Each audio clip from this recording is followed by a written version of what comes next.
Mike, the news came out yesterday that you guys are going to be playing the Winter Classic in Fenway Park. I'm curious, just as a guy who grew up in that area, do you have any early memories of going to Fenway Park, and then what do you think it'll be like to actually play a hockey game in that venue? Sure, I have all kinds of memories of going to Fenway Park, and I've grown up being a huge baseball fan, as was my dad.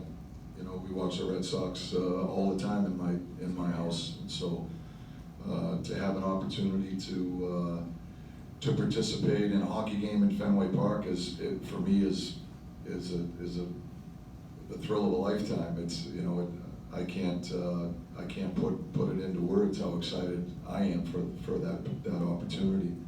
It's a special place. You know, it's really a unique ballpark. The history, I think, is well chronicled. It speaks for itself. But being a Boston kid, born and raised there, and being such a big Red Sox fan, for me, it's just it would be a huge thrill. Mike, if you would be down a forward or two tonight, would you consider using your seventh defenseman up front? And if you have to go basically with three lines, how do you try to manage those compared to a regular game? Yeah, well, we would consider all possibilities. For sure, we would consider using a forward, a defenseman up front. We've already done that this year, and we'll try to manage the bench accordingly. You know, it presents a different challenge. It's, you know, when you have a shortened bench, it was the case the other night, quite honestly, for most of the night at the Islanders.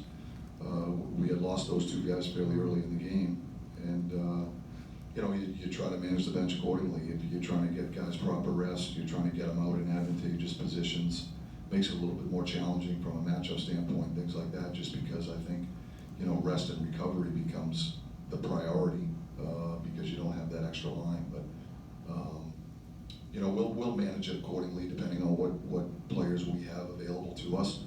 We'll put a game plan together and then we'll adjust as we go.